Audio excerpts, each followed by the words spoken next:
지금 이 시간에는 하나님의 말씀 우리 함께 보겠습니다. 하나님의 말씀은 여호수아서 14장 13절부터 15절까지입니다. 제가 세 번역으로 봉독하겠습니다.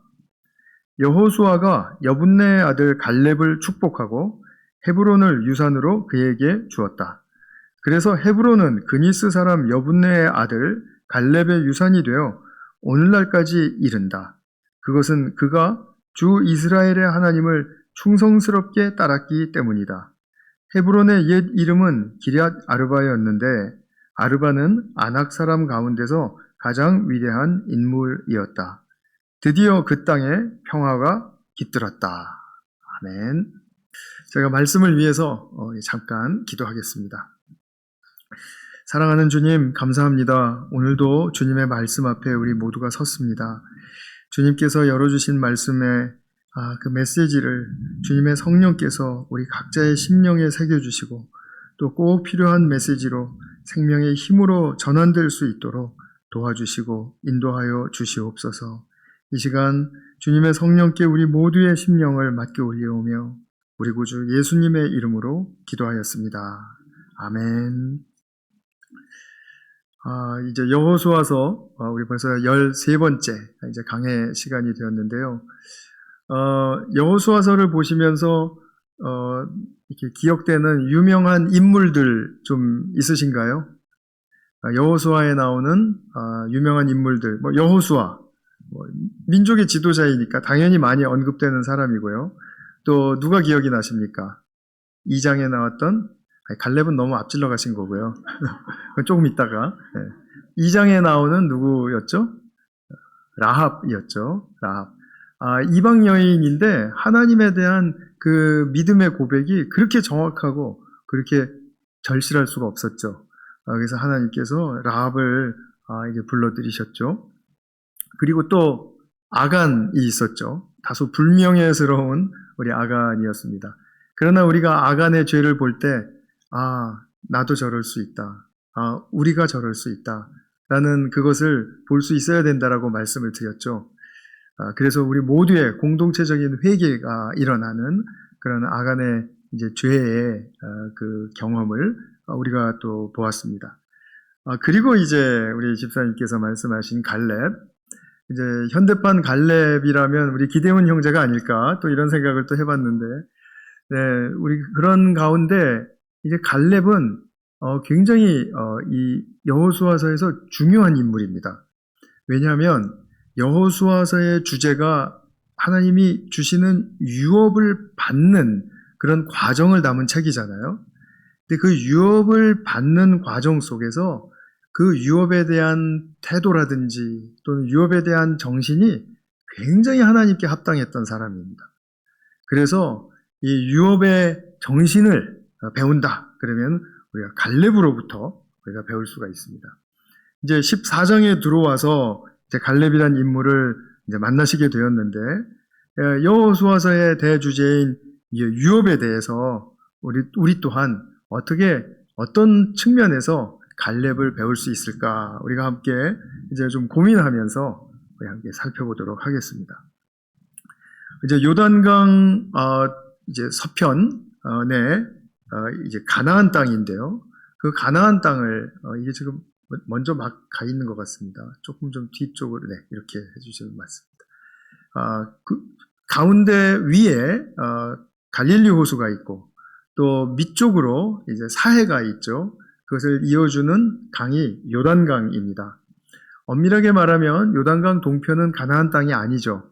그런데 가나안 땅에 들어가기 전에 르우벤 지파 그리고 갓 지파 그리고 므낫세 지파 중에 반이 자기들이 가축이 너무 많고 그리고 또 이동하기가 힘드니까 이 땅을 우리에게 주시면 우리가 여기서 정착을 하고 그리고 이스라엘 백성들과 함께하는 모든 일에 동참하고 그리고 우리가 이스라엘인으로서 정체성을 잃지 않겠습니다라고 하는 그런 이제 결단과 고백을 듣고 이제 그 동편 쪽에 이제 정착할 수 있도록 이제 하나님께서 허락해 주셨습니다. 그것이 이제 모세 때부터 있었던 일인데 이제 세 지파, 그러니까 두 지파 반이 요단강 동편에 정착을 했습니다. 그리고 이제 요단강 서편에 이제 몇 지파가 분배를 받아야 되죠? 12지파니까 9지파하고 반 지파가 받아야 돼요. 그것이 유다 지파로부터 이제 시작을 합니다. 그래서 유다 지파는 바로 사해 서편에 이렇게 이제 자리하고 있는데요. 저기 이제 예루살렘도 있고 또 뭐 헤브론도 있고 하는 그런 이제 유명한 도시들이 있습니다. 그 지역은 좀 험한 산지 지역이 많았고요. 그리고 또 그 거인이라고 불리웠던 아낙 족속들이 이제 또 많이 무리지어서 살고 있던 곳이기도 합니다. 이 지역을 이제 필두로 해서 이제 가나안 땅의 이제 분배가 9지파 반에게 쭉 이제 이어지게 됩니다. 그래서 14장 1절을 보시면 이런 말씀으로 나오죠. 이스라엘 자손이 가나안 땅에서 받은 유산을 제사장 엘르아살과 눈의 아들 여호수아와 이스라엘 자손의 각 지파 우두머리들이 다음과 같이 분배하였다 하고 이제 19장 마지막 절까지를 이제 염두에 두고 이렇게 서론을 이야기해 줬어요. 그리고 이제 분배 과정을 이제 쭉 서술해 주죠. 길게. 그리고 이제 마지막에 19장 51절의 말씀을 보면 이와 같이 하여 땅 나누기를 모두 마쳤다. 이렇게 이제 선언을 합니다. 여호수아서의 절정 부분이다라고 하면은 이 유업의 땅이 모든 지파에게 분배되는 그 과정이에요. 그렇기 때문에 여호수아서에서 가장 중요한 부분은 14장부터 19장까지다. 이렇게 말씀을 하셔도 전혀 틀리지 않습니다. 근데 우리가 이 부분을 이제 자꾸 간과하는 이유는 복잡한 지명들이 너무 많이 나오고, 그리고 우리가 알지도 못하지 않습니까? 가본 적도 없고, 또 가본다 한들 옛날 이름이라서 지금 맞지도 않습니다. 이제 그런 데가 막 수백 개씩 이렇게 나오거든요. 그러니까 이게 좀 지루하죠. 그래서 그냥 하나님께서 이제 이스라엘 지파들에게 땅을 분배했다. 이러고 이제 넘어가는 경우가 많은데, 이제 우리는 그래도 그 중에서 좀 중요한 부분들은 좀 살피면서 가려고 하는 그런 계획에 있습니다. 그래서 분배 작업을 이제 착수하는 그런 이제 과정에 이제 첫 단계에 있어서 유다 지파와 갈렙이라는 사람이 이제 나오는 거죠. 갈렙이 유다 지파 사람이죠. 그래서 요단강 서편의 땅 분배가 이제 시작이 됩니다. 갈렙은 여호수아와 함께 했던 동료 형제였죠. 굉장히 유명한 사람이지 않습니까? 갈렙이 나온 이유는 자기가 오래전부터 마음에 품었던 땅을 달라고 청구하기 위해서였어요. 내가 이 땅을 내가 원하니까 이 땅을 주십시오. 라고 직접 이제 요구하기 위해서 이제 여호수아 앞에 섰던 것입니다. 그런데 이 땅에 대해서는 갈렙이 뭐 오래전부터 마음에 품고 있었던 지역이었어요. 그렇기 때문에 이것은 어떤 자신의 개인적인 취향이나 아니면 이득을 위해서 달라라고 하는 것이 아니라 이미 모세가 살아생전에 오갔던 그런 이야기들로서 이제 갈렙은 여호수아에게 그것을 상기시켜주기 위해서 이제 온 것입니다. 그래서 6절 후반부에 보시면 이런 말씀을 합니다. 당신은 이렇게 얘기하는데요. 이제 여호수아 당신은입니다. 주님께서 나와 당신에 대해서 가데스 바네아에서 하나님의 사람 모세에게 하신 말씀을 알고 계십니다. 그래서 이미 출애굽한 지 얼마 안 되었을 때 있었던 그 이야기를 지금 이제 끄집어내는 것입니다. 이스라엘이 출애굽한 다음에 한 2년 정도 지났을까요? 이들은 가데스 바네아라는 곳에 당도했습니다. 가데스 바네아는 이 가나안 땅의 최남단에 위치한 자리입니다. 장소인데 여기서 이제 가나안 땅을 정탐하기 위해서 모세가 각 지파에서 한 사람씩 차출해서 총 12명을 가나안 땅으로 보내죠. 유명한 사건이죠. 민수기 13장에 나오는 사건입니다. 자, 그때 갈렙과 여호수아도 정탐꾼으로 부름을 받았었죠. 그리고 이제 정탐을 다 마친 후에 돌아와서 이제 정탐꾼들이 보고하던 때를 이제 떠올리는 것입니다. 갈렙이 이렇게 얘기를 합니다. 나와 함께 올라갔던 정탐꾼 형제들은 백성을 낙심시켰지만 나는 주 나의 하나님을 충성스럽게 따랐습니다. 이렇게 이제 이야기를 해요. 이에 모세가 뭐라고 했냐면 네가 주 나의 하나님께 충성하였으므로 너의 발로 밟는 땅이 영원히 너와 네 자손의 유산이 될 것이다. 라고 모세가 한 말을 또 끄집어냅니다. 그러니까 그때로부터 45년이 지났는데 주님은 약속대로 나를 살려주셨다 이거죠. 그러면서 11절에서 오늘 본문 앞에 있는 11절의 말씀에서 모세가 나를 정탐꾼으로 보낼 때와 같이 나는 오늘도 여전히 건강하며 그때와 마찬가지로 지금도 힘이 넘쳐서 전쟁하러 나가는 데나 출입하는데 아무런 불편이 없습니다. 이런 남자 보신 적 있습니까? 85살인데 자기가 40대에 그 정열과 정력을 다 가지고 있다는 거예요. 하나도 떨어지는 게 없다라는 것입니다. 40살 전후 되신 우리 형제님들 잘 기억하시고 자기 몸 잘 돌보시기 바랍니다. 그리고 나서 이제 12절에 이런 말씀을 하죠. 자기가 그렇게 싸울 수 있으니까 12절에서 이 산간 지방을 나에게 주십시오. 거기에는 아낙 사람이 있고 그 성읍은 크고 견고합니다. 이렇게까지 얘기했으면은 그 다음에는 그러니까 우리에게는 그 땅 거기 말고 좀 편한 데 주세요. 이렇게 말할 것 같은데 하나님께서 주님 나와 함께 하시기만 한다면 나는 그들을 쫓아낼 수 있습니다. 뭐 이렇게 이야기를 하는 거예요. 갈렙은 정탐하면서 그러니까 자기 이제 그때로부터 45년 전에 정탐을 하면서 그 험한 산지 보았습니다. 그리고 거기에서 살고 있는 거인들, 아낙 자손들도 보았습니다. 그때 갈렙은 자기가 느꼈던 흥분이 있었던 겁니다. 기대가 있었고요. 피가 거꾸로 솟는 것 같은 그런 감정을 아직도 잊지 못하고 있는 것입니다. 하나님께서 이렇게 험한 곳에서도 저렇게 능력 있게 정말 보란듯이 자기들을 과시하면서 생존하고 있는 저 거인들을 우리 손에 붙이시다니. 우리는 얼마나 더 강하다라는 얘기야? 나는 아직도 날 잘 몰라. 그러나 하나님은 강하시니까 이들을 우리에게 붙이시겠다고 약속하신 것 아니야? 하고 남다른 좀 생각을 가지게 된 것 같아요.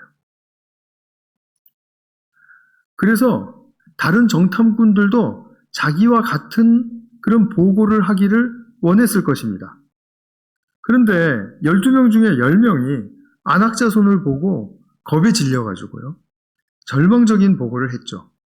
그래서 모든 백성들을 근심하게 했고 절망하게 했고 화가 나게 했죠. 그때 그는 다시 이야기합니다. 민수기 13장 30절의 말씀을 보면 올라갑시다. 올라가서 그 땅을 점령합시다. 우리는 반드시 그 땅을 점령할 수 있습니다. 이렇게 막 주장을 했는데 모두가 무섭다면서 이집트로 돌아가자고 합니다. 그랬더니 여호수아와 갈렙이 함께 슬퍼하면서 백성들에게 또다시 이야기하죠. 이런 이야기를 하죠. 민수기 14장 9절. 주님께서 우리를 사랑하신다면 그 땅으로 우리를 인도하실 것입니다. 젖과 꿀이 흐르는 그 땅을 우리에게 주실 것입니다. 우리 다 같이 한번 읽어보겠습니다. 시작. 다만 여러분은 주님을 거역하지만 마십시오. 여러분은 그 땅 백성을 두려워하지 마십시오. 그들은 우리의 밥입니다. 그들의 방어력은 사라졌습니다. 주님께서 함께 계시니 그들을 두려워하지 마십시오. 이렇게 얘기하면 지금 우리들처럼 아멘하고 같이 동의할 줄 알았는데 그게 아니라 온 회중이 그냥 분노가 하늘로까지 치솟아서 갈렙과 여호수아를 돌로 쳐 죽이려고 했다라고 그렇게 성경은 말해주고 있습니다. 얼마나 그 사람들 말이 정말 우습게 들리고 거짓말처럼 들리고 사기꾼의 말처럼 들렸으면은 우리가 그들을 돌로 쳐서 죽여도 이거는 정당하다라고 생각을 했을까요? 그렇죠? 그 이야기를 오늘 듣는 우리의 심정과는 완전히 반대인 것이죠. 그런데 그때 이제 마침 하나님의 영광이 드러났습니다. 어떤 사건인지 구체적으로 성경은 말해주지 않지만 어쨌든 그 상황을 제압하는 어떤 하나님이 일으키신 역사가 있었다라는 겁니다. 그때 갈렙이 어떤 심정이었겠습니까? 12명 중 10명이 반대합니다. 그리고 10명의 의견에 모든 백성들이 동의합니다. 그리고 자기와 여호수아를 죽이려고 돌을 들고 지금 쫓아옵니다. 그때 모세와 아론은 무엇하고 있었죠? 얼굴을 땅에 대고 엎드려 기도하고 있었습니다. 그런데 하나님의 영광이 제지시킨 거예요. 그리고 그 상황이 그냥 넘어가 버리게 되었습니다. 이 45년 전에 소위 믿음이 있었던 자들로 구성된 정탐꾼들, 그들과 갈렙이 이제 더 이상 같은 길을 갈 수 있겠다고 생각을 했을까요? 못했겠죠. 당연히 안 되죠. 자기를 그렇게 적대시하는데 어떻게 함께 갈 수 있으며 이렇게 바라보는 시각이 다르고 관점이 다른데 어떻게 협력이 이루어질 수가 있겠습니까? 정말 이거는 어렵다. 야, 나 이제 왕따구나. 그런데 저들에게는 자기가 동의할 수 없는 거예요. 우리 민족의 길이 지금 출애굽하고 나서 재작년이거든요. 2년 전에. 불과 2년 전에 그 크고 위대한 출애굽 사건을 경험하고 애굽을 떠났는데 애굽으로 돌아가자고 해요.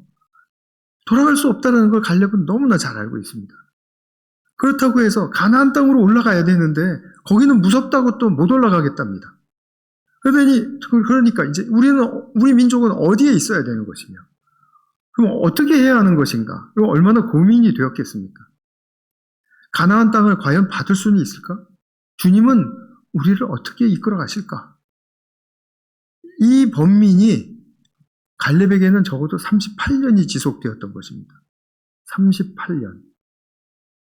그리고 세월이 흘러서 한 걸음씩 가다 보니까 이제 요단강이 보이고 그 너머로 가나안 땅이 보이는 시딤이란 지역에 이제 진을 치게 된 것이었잖아요.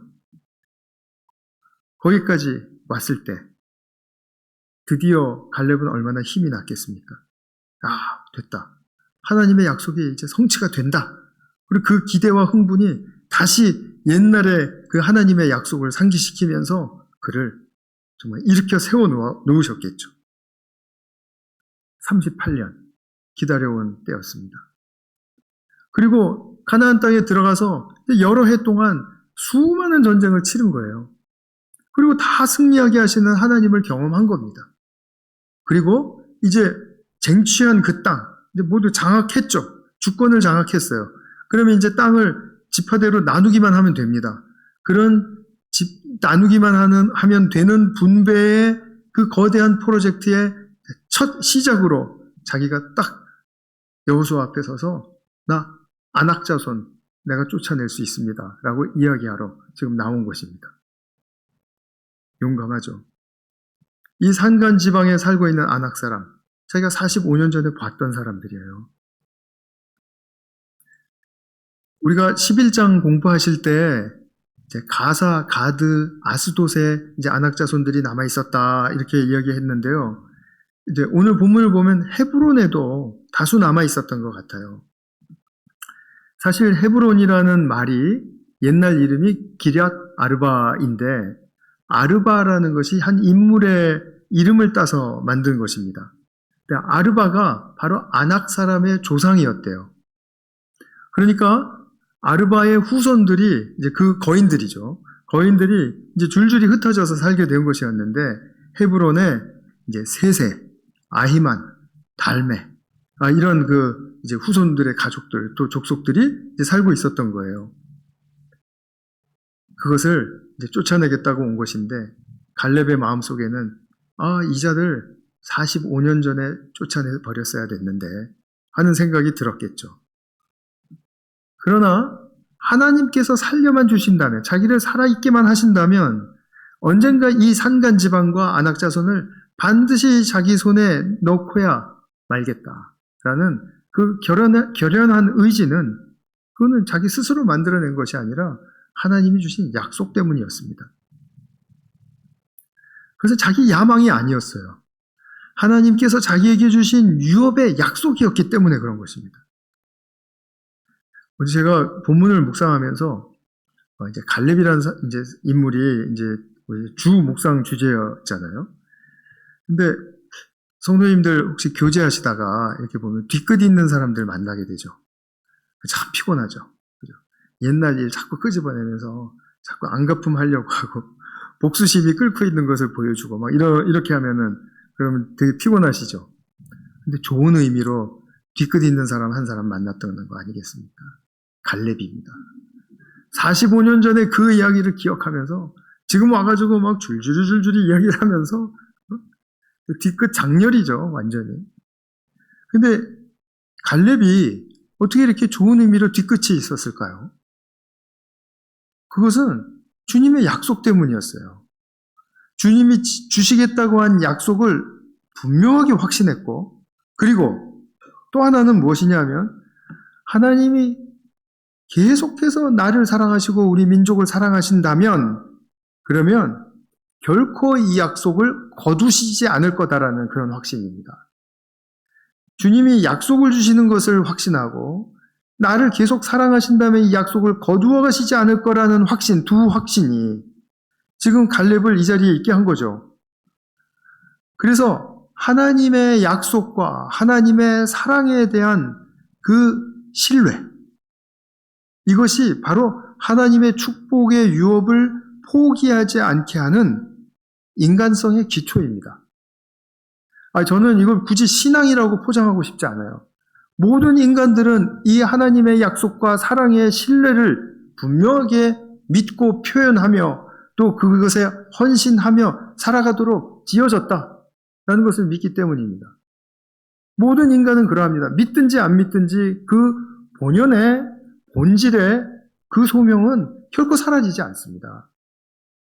그렇기 때문에 이것은 인간성의 기초예요. 인간을 하나님의 뜻대로 정진하게 하는 정신입니다.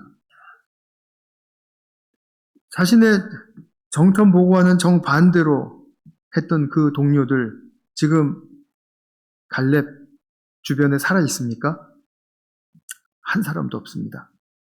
자기를 돌로 쳐 죽이려고 했던 형제들 살아 있습니까? 한 사람도 없습니다. 하나라도 살아 있다면 자기가 좀 본때를 보여주련만, 이런 생각 갈렙은 치졸하게 하지 않습니다. 하나님의 약속과 하나님의 사랑에 몰두해 있기 때문에 그 사람들이 있든지 없든지 상관없습니다. 자기는 기회를 얻은 것입니다. 하나님이 유업을 주시는 그 유업을 바로 그 목전에서 자기는 너무나 지금 흥분되어 있고 거기에 너무 감사하고 감격하고 있는 것입니다. 그러니까 하나님의 유업의 약속이 갈렙의 손 안에서 성취가 되는 것이죠. 그런데 자기를 반대했고 돌로 죽이려고 했던 그 형제들은 하나도 남김없이 다 이 땅에서 사라졌지만 그 대신 누가 있습니까? 유다지파의 형제들이 있습니다. 이 유다지파의 형제들, 자기와 함께하는 동역하는 그런 형제들입니다. 함께 싸워주고 한마음이 되어서 지금 갈렙을 지지하고 그리고 갈렙과 함께 그 땅에 대한 기대와 소망을 한껏 품고 있는 그 형제들입니다. 갈렙에게 얼마나 많은 지지와 사랑을 이 형제들이 보여주었을까요? 또 반면에 갈렙은 이 형제들을 얼마나 사랑하고 헌신적으로 돌보기를 원했을까요? 이제 하나가 된 거죠. 아무리 갈렙이 40살 때 그 원기가 왕성하다 하더라도 혼자 가서 전쟁을 할 수는 없지 않습니까? 도와주어야 할, 같이 협력해야 할 군사들이 필요한데 그 군사들이 그때 자기를 죽이려고 했던 그 숫자보다 훨씬 더 많이 있지 않았을까? 저는 그렇게 추측을 해봅니다. 천군만마를 얻은 것 같은 그 정말 위로와 격려, 얼마나 좋았을까요? 얼마나 든든하고 행복했을까요? 성도님들, 오늘 본문 정말 너무 좋지 않습니까? 오늘 본문 말씀 정말 너무 감사한 본문의 말씀입니다. 정말 우리가 이렇게 가만히 생각해 보면 이렇게 웃음이 나오게 하는 그런 본문이에요. 너무 좋습니다. 그리고 이제 유다 지파가 얻을 그 땅, 험한 산간 지방, 그리고 헤브론 다 이제 얻었죠. 15장으로 넘어가면 그들이 얻은 그 유다 지파의 땅의 경계를 이제 어디 하면서 이제 설명을 해줘요. 그리고 또 그 안에 얻은 성읍들도 이렇게 설명을 해줍니다. 열거해줘요. 이렇게 풍부한 유업을 받게 되었다. 유다 지파가 그래서 필두로 이 땅 분배에 있어서 이제 완료했다라는 것을 우리가 보게 됩니다. 그럼 지금 이 갈렙의 유업의 정신을 우리는 어떻게 오늘날 우리의 삶 속에서 새기며 그것으로 살아갈 수 있을까? 그것을 조금 말씀드리려고 합니다. 우리 모두는 우리가 주님의 자녀라면 예수님과 함께 하나님 나라에 들어오실 때 하나님께서 주신 감동시키는 말씀이라든지 약속이라든지 그런 것이 있었을 거예요. 우리 대윤 형제가 미국에 올 때 사도행전 12장의 말씀을 받았다고 했는데 그런 말씀들이 다 있을 겁니다.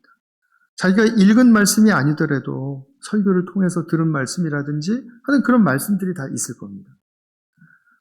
또는 어떤 계기에 결혼을 했을 때 주신 말씀이라든지 아니면 자녀를 낳았을 때라든지 아니면 미국에 오실 때라든지 아니면 새로운 인생에 이제 바뀔 때 UF에 입학했을 때 또는 졸업하고 또 잡을 잡아서 나갈 때 어디 기타 등등 어느 때이든지 하나님께서 주신 약속의 말씀이 있었을 겁니다.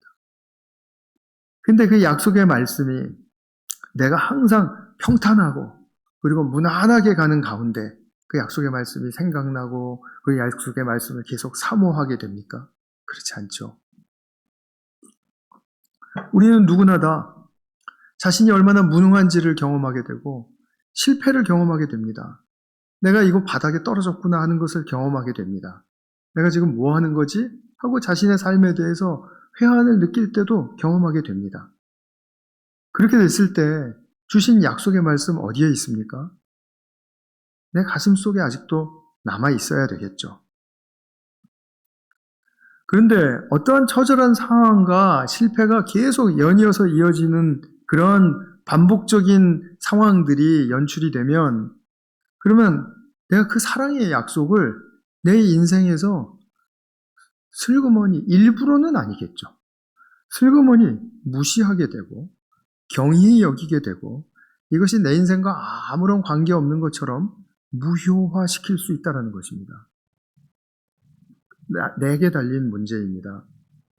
이스라엘이 출애굽한 후에 가나안의 유업의 땅을 향해서 모두가 다 출발했고 행군에 들어갔습니다. 그런데 도중에 하나님의 그 약속을 기억하기에는 너무나도 힘든 현실이 있었어요. 목이 마르고 배가 고프고 그리고 위험에 처해지는 그런 상황들이 계속해서 연출이 되니까 그러니까 이 사람들에게는 어떻게 됐죠? 하나님의 가나안 유업의 땅에 대한 약속이 무효화됐죠. 그래서 그들은 받지 못한 거예요.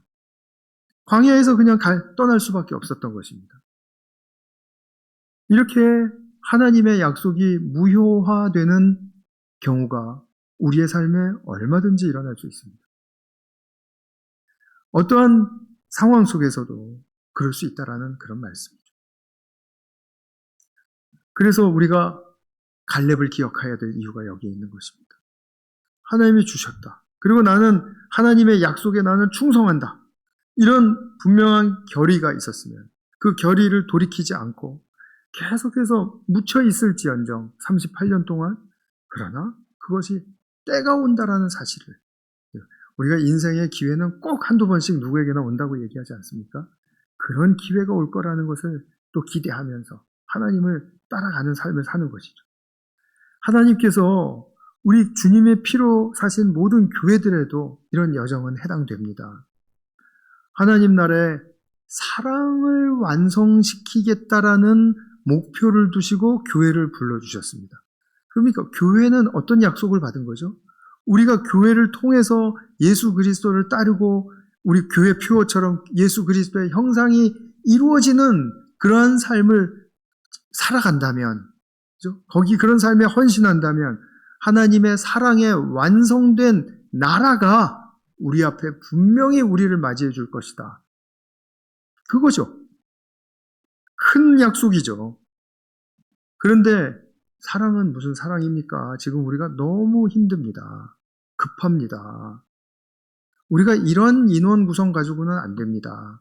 이런 자원 가지고는 안 됩니다. 거기에다가 플러스 우리에게는 각자의 야망, 개인적인 야망이 있고 또 욕심이 있고요.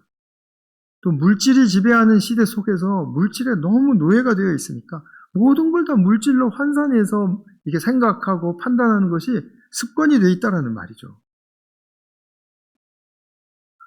그래서 우리가 하나님이 주신 이 사랑의 완성에 대한 목표를 잃어버리게 되고 또 우리 마음속에서 잊혀지게 되면 그럼 우리는 어떻게 되는 것입니까? 그야말로 요한계시록 2장에서 에베소 교회에게 말씀하셨던 예수님의 지적, 촛대가 옮겨질 수 있다라는 것이죠. 제가 우리 성도님들에게 여기서 겁을 주기 위해서 하는 말씀이 아니라 이것이 성경에서는 너무나도 잘 우리에게 경각심을 일으킬 수 있도록 잘 조치를 해놓으신 거란 말입니다. 그렇기 때문에 우리는 이 말씀을 귀 기울일 때 오늘 본문에서 만난 갈렙과 같은 이런 인물을 만난 것이 우리에게는 얼마나 큰 행운인가. 그것을 생각하자라는 거죠. 45년이 지나도 주님께서 이전에 주신 그 정탐할 때 주신 그 말씀 잊지 않고 자기의 삶을 평생 거기에 의탁했더니 그 결과는 하나님께서 주신 풍성한 유업의 땅 안에 내가 들어와 있더라. 이 땅이 내 땅이더라. 지금 그거 아니겠어요? 이렇게 하나님의 유업의 축복은 역사하는 것입니다. 우리는 물론 땅을 받지는 않죠. 그러나 유업의 삶에서 조금 전에 교회에 약속하신 사랑의 완성, 그리고 이 사랑의 완성이라는 것은 우리의 가정에서 어떤 가족 일원과도 사랑의 관계를 가질 때 이루어지는 그런 축복이죠. 그리고 우리가 직장에서도 마찬가지이고 우리 교회에서도 마찬가지이고 이것을 우리가 맛을 보면서 나아갈 수 있는 그런 유업의 축복의 길이 우리에게 결코 떠나지 않는다라는 것입니다. 왜냐하면 하나님이 우리에게서 당신의 사랑을 거두어 가시지 않았기 때문입니다. 그래서 우리는 결코 낙심할 필요가 없는 것입니다. 경고의 말씀을 들으면 그래, 갈렙을 기억하자. 그리고 나아가면 되는 것입니다. 오늘 우리가 본 갈렙이 유업의 약속에 대해서 어떤 인내의 자세와 또 불굴의 헌신을 보여주었는가를 우리가 함께 기억을 하면서 또 우리의 삶이 유업의 길로 이렇게 활짝 새롭게 조명이 되고 또 그 길에 대해서 우리의 또 흥분과 기대를 이렇게 일으켜주는 그런 성령님의 역사에 대해서 우리가 다시 한번 확신하고 나아갈 수 있는 그런 우리 성도님들 되시기를 축원합니다. 기도하겠습니다. 사랑하는 주님, 주님은 우리에게 약속하여 주십니다. 주님은 우리에게 약속하시지 않고 우리의 뜻대로 잘해보라라고 결코 말씀하시지 않습니다. 그래서 우리의 삶에는 목표가 있고 또 그 목표에 대한 헌신이 있을 때 주님께서는 그 목표를 이루어 주십니다. 우리에 대한 사랑을 결코 거두어 가시지 않는 것은 십자가 사랑을 통해서 너무나도 분명히 확신시켜 주셨습니다. 그 사랑은 우리에게 영원할 것이고 우리가 주님께로 돌아가기만 하면 언제든지 그 사랑은 우리에게 생명의 힘을 더해 주기에 부족함이 없는 그런 축복의 생명으로서 역사해 주실 것입니다. 그렇기 때문에 우리에게 약속하신 이 사랑의 완성의 약속 결코 저버리지 않도록 저희들 심령을 지켜주시고 또 붙들어 주시옵소서. 우리 모든 성도님들이 가정에서, 교회에서, 또 직장에서, 또 이 사회를 살아가며 모든 유업의 축복에 정말 이 귀한 선물을 향유하고 누리는 자리까지 나아갈 수 있도록 도와주시고 인도하여 주시옵소서. 우리 구주 예수 그리스도의 이름으로 기도하였습니다. 아멘.